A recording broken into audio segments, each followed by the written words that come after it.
Cross Keesara ORR పై ఘోర road ప్రమాదం జరిగింది. ఈ ప్రమాదంలో ముగ్గురు మృతి చెందారు. కీసరా నుండి గట్కేసర్ వెళ్లే రూట్లో ఈ ప్రమాదం చోటు చేసుకుంది.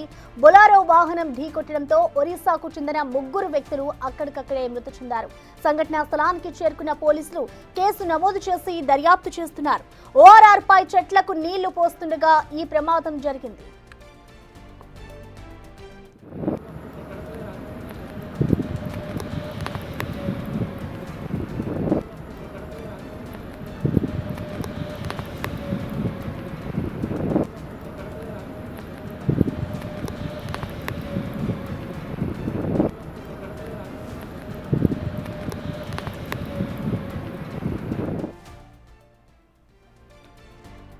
కీసరా ఓఆర్ఆర్ పై రోడ్డు ఘోర ప్రమాదం జరిగింది. ఈ ప్రమాదంలో ముగ్గురు మృతి చెందారు. ఇటు కీసరా నుండి గట్కేసర్ వెళ్లే రూట్లో ప్రమాదం చోటు చేసుకుంది.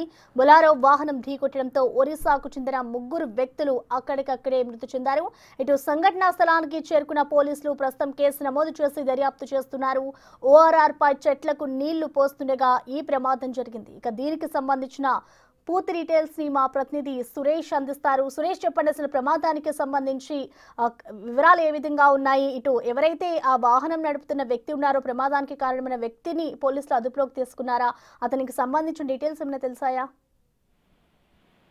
కీసర పోలీస్ స్టేషన్ పరిధిలోని ఓఆర్ఆర్ పైన ఘోర రోడ్డు ప్రమాదం చోటు చేసుకుంది. ఎవరైతే ఓఆర్ఆర్ కు సంబంధించి చెట్లకు నీళ్లు పోసే కార్మికులను రోడ్డుపై ఢీకొట్టడంతో ప్రమాదం జరిగింది. అక్కడికక్కడే ముగ్గురు కూడా కూలీలు స్పాట్ లో చనిపోయారు. ఒరిస్సాకు చెందిన కూలీలు ఓఆర్ఆర్ కు సంబంధించి మెయింటెనెన్స్ ఏదైతే డివైడర్ మధ్యలో చుట్టూ ఉన్నటువంటి చెట్లకు రోజు నీళ్లు పోస్తూ ఉంటారు. అదే విధంగా ఈ రోజు కూడా నీళ్లు పోయడానికి ఓఆర్ఆర్ పైకి వెళ్లిన వ్యక్తులు ఆ మధ్యలో నీళ్లు పోసి పక్కకు వస్తున్న క్రమంలోనే ఒకసారిగా బొలారో వెహికల్ అతి వేగంగా వచ్చి వీరిని ఢీకొట్టడంతో స్పాట్ లోనే ముగ్గురు కార్మికులు కూడా చనిపోవడం జరిగింది. వెంటనే వాహనదారులు పోలీసులకు సమాచారం అందించడంతో పోలీసులు ఘటనా స్థలానికి చేరుకొని ఈ ప్రమాదం పైన కేసు నమోదు చేసి దర్యాప్తు చేస్తున్నారు. బొలెరో నడిపిన డ్రైవర్ ని పోలీసులు అదుపులోకి తీసుకున్నట్టు తెలుస్తుంది. అతను నిర్లక్ష్యం డ్రైవింగ్ తోనే ఘటన జరిగినట్టు పోలీసులు గుర్తించడం జరిగింది. ఇక్కడ కార్మికులకు సంబంధించిన సేఫ్టీ కూడా పరిగణలోకి తీసుకోలేదు. ఏదైనా ఓఆర్ఆర్ పైన 120 స్పీడ్ తో వాహనాలు వెళ్తూ ఉంటాయి. అలాంటి ఓఆర్ఆర్ పై పనిచేస్తున్న కార్మికులకు సంబంధించి సేఫ్టీ కూడా ఖచ్చితంగా పాటించాల్సి ఉంటుంది. ఆ పనిచేసే సమయంలో అక్కడ ఏవైతే రోడ్డుకి అడ్డంగా కొన్ని ఏవైతే రెడ్ మార్క్స్ ఉంటాయో వాటిని పెడుతూ ఉంటారు. కానీ అలాంటివి ఏవి లేకుండానే కార్మికులు పనిచేస్తున్నట్టు తెలుసు. వెంటనే ఆ వెహికల్ వేగంగా వచ్చింది, వారిని ఢీకొట్టడంతో ఈ ప్రమాదం జరిగింది. ఆ ప్రమాదంలో ముగ్గురు కూడా ఒడిశాకు చెందిన కార్మికులు ప్రాణాలు కోల్పోవడం జరిగింది. దీనిపైన ప్రస్తుతం అయితే పోలీసులు కేసు నమోదు చేసి దర్యాప్తు చేస్తున్నారు. తరచూ ఓఆర్ఆర్ పైన ప్రమాదాలు జరుగుతూనే ఉన్నాయి. వెహికల్స్ ఒకదానికొకటి ఢీకొట్టి ప్రమాదాలు జరిగాయి. కానీ ఆ కార్మికులను ఢీకొట్టి ఈ ప్రాణాలు పోయే విధంగా నిర్లక్ష్యం చేసిన డ్రైవర్ పైన పోలీసులు అయితే కేసు నమోదు చేశారు. ప్రస్తుతం ఇన్వెస్టిగేషన్ చేస్తున్నారు. ప్రమాదానికి గల కారణాలు ఏంటనే దానికి సంబంధించి ఓఆర్ఆర్ పైన సీసీ ఫుటేజ్ ని కూడా పరిశీలిస్తున్నారు. అయితే సురేష్, ప్రమాదం జరిగిన సమయంలో అసలు ఎంతమంది కార్మికులు రోడ్డుపై ఉన్నారనుకోవచ్చు? ఇంకా ఎవరికైనా గాయాలైన పరిస్థితి అక్కడ కనిపిస్తుంది అనుకోవచ్చా? అంటే ఈ ప్రమాదం సమయంలో ముగ్గురే ఉన్నారు.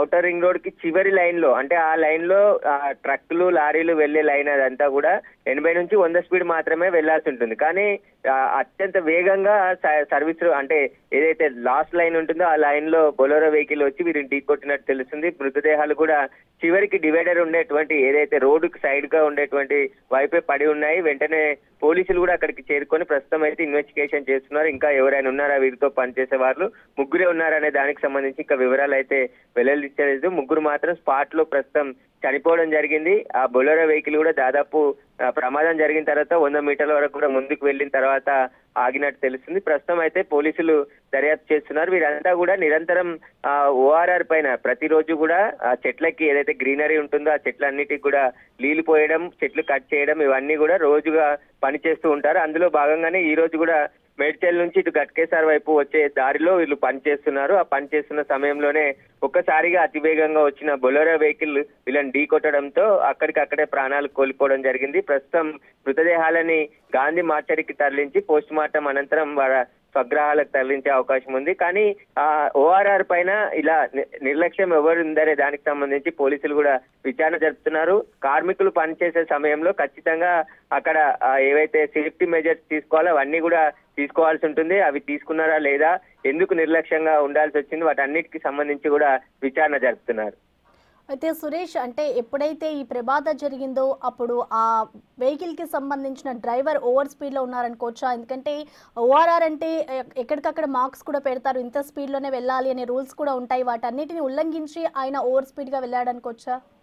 ఖచ్చితంగా, ఎందుకంటే 120 స్పీడ్ తో వెహికల్స్ వెళ్తూ ఉంటాయి. అంటే ఏవైతే కార్లు కానీ అవన్నీ కూడా 2 లైన్స్ లో 120 స్పీడ్ తోనే వెహికల్స్ వెళ్తాయి. పక్కనున్న ఒక 2 లైన్స్ లో 180 ఉంటుంది స్పీడ్. ట్రక్స్ కానీ లారీలు కానీ ఇవన్నీ వెళ్ళడానికి 2 లైన్లు ఉంటాయి. మొత్తం 8 లైన్లు ఓఆర్ఆర్ ఉంటుంది. ఒక సైడ్ 4 లైన్లు, మరొక సైడ్ 4 లైన్లు. కానీ ఇటు ఏదైతే ట్రక్కులు వెళ్లే రూట్ లోనే ఈ బొలెరో వెహికల్ వచ్చింది. అతి వేగంగా రావడంతోనే ప్రమాదం చోటు చేసుకున్నట్టు తెలిసింది. ప్రమాద తీవ్రత కూడా, ఎందుకంటే ముగ్గురు అక్కడే స్పాట్ లో చనిపోయారు కాబట్టి వెహికల్ 120 కంటే ఎక్కువనే స్పీడ్ తో వస్తున్నట్టు గుర్తించడం జరిగింది. దీనిపైన ప్రస్తుతం అయితే పోలీసులు కేసు నమోదు చేసి దర్యాప్తు చేస్తున్నారు. దర్యాప్తులో అన్ని విషయాలు కూడా తెలుస్తాయని చెప్పేసి పోలీసులు చెప్తున్నారు. Right, thank you Suresh. అది ప్రమాదానికి సంబంధించిన పూర్తి అప్డేట్స్ ప్రెజెంట్ చూసుకోవచ్చు. ఇటు ఓఆర్ఆర్ మీద కార్మికులు మృతి చెందిన ఘటనకి సంబంధించి కూడా ఇటు పోలీసులు ఇప్పటికే కేసు నమోదు చేసుకుని దర్యాప్తు చేస్తున్నారు. మృతులంతా కూడా ఒరిస్సాకు చెందిన వారికి అయితే గుర్తించారు. వారి స్వగ్రామానికి తరలించేందుకు కూడా ఇప్పటికే చర్యలు కూడా చేపడుతున్నారు. మరొక వైపు ఎవరైతే ఆ వాహనం డ్రైవర్ ఉన్నారో అతనిని కూడా అదుపులోకి తీసుకునేందుకు అయితే దర్యాప్తు చేస్తున్నారు పోలీసులు.